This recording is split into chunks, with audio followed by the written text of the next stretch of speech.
ఏపీలో అసెంబ్లీ లోక్సభ ఎన్నికలకు సంబంధించి తుది పోలింగ్ శాతాన్ని ఈసీ ప్రకటించింది. ఆంధ్రప్రదేశ్లో రికార్డు స్థాయిలో 80.66% పోలింగ్ నమోదైనట్లు తెలిపింది. పోస్టల్ బ్యాలెట్ ఓట్లు 1.2% మేర నమోదు కాగా మొత్తంగా 81.86% పోలింగ్ నమోదైందని ఎన్నికల అధికారులు తెలిపారు. అత్యధికంగా చిత్తూరు జిల్లాలో 87.09%, అత్యల్పంగా విశాఖలో 68.63% పోలింగ్ నమోదైంది. దర్శి నియోజకవర్గంలో అత్యధికంగా 90.91 నమోదు కాగా తిరుపతి నియోజకవర్గంలో అత్యల్పంగా 63.32% పోలింగ్ నమోదైంది. అలాగే అత్యధికంగా ఒంగోలు ఎంపీ స్థానానికి 87.06%, అత్యల్పంగా విశాఖ ఎంపీ స్థానానికి 71.11% నమోదైనట్లు అధికారులు ప్రకటించారు.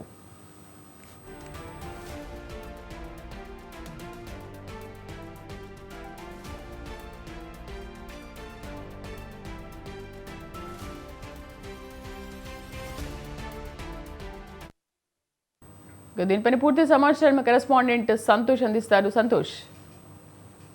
శ్రీదేవి, రాష్ట్రంలో 25 లోక్సభ 175 అసెంబ్లీ స్థానాలకి పోలింగ్ అనేది కూడా విజయవంతంగా నిర్వహించడం కూడా జరిగింది. ఇక వైసీపీ నుంచి టీడీపీ ఈసీకి ఫిర్యాదులు అందించడం కూడా జరిగింది. ఇక ఏదైతే వైసీపీ నుంచి అంబటి రాంబాబు ఒక 6 పోలింగ్ కేంద్రాల్లో అయితే కనుక రీపోల్ నిర్వహించాలంటూ కూడా ఈసీకి ఫిర్యాదు అందించడం కూడా జరుగుతోంది. ఇక టీడీపీ నుంచి వర్ల రామయ్య సైతం కూడా 31 కేంద్రాల్లో రీపోల్ నిర్వహించాలంటూ కూడా కోరుతా ఉన్నారు. ముఖ్యంగా ఇక కంప్లైంట్స్ చూసి ఏదైతే వచ్చినటువంటి కంప్లైంట్స్ ఆధారంగా కావచ్చు, అదేవిధంగా ఆ బూతుల్లో ఉన్నటువంటి వెబ్ క్యామ్స్ ఆధారంగా కూడా ఇక పూర్తి స్థాయిలో క్షుణ్ణంగా పరిశీలించే అనంతరం కూడా ఇక ఈసీ అయితే మాత్రం దీనికి సంబంధించినటువంటి అంశం అయితే కనుక చెప్తా ఉంటారు. అయితే ఇక చూసుకున్నట్లయితే కనుక రాష్ట్ర వ్యాప్తంగా కూడా దాదాపు 80% వరకు కూడా ఈ యొక్క పోలింగ్ అనేది కూడా ఉంటుంది అంటూ కూడా ఇక ఈసీ చెప్పడం కూడా జరుగుతూ ఉంది. ఇక జిల్లా వ్యాప్తంగా కూడా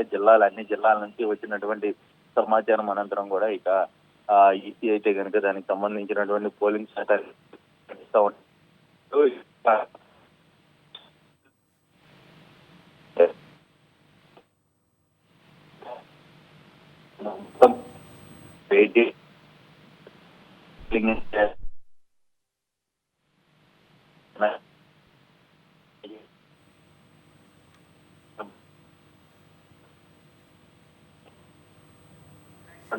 రైట్ సంతోష్, థ్యాంక్ యూ.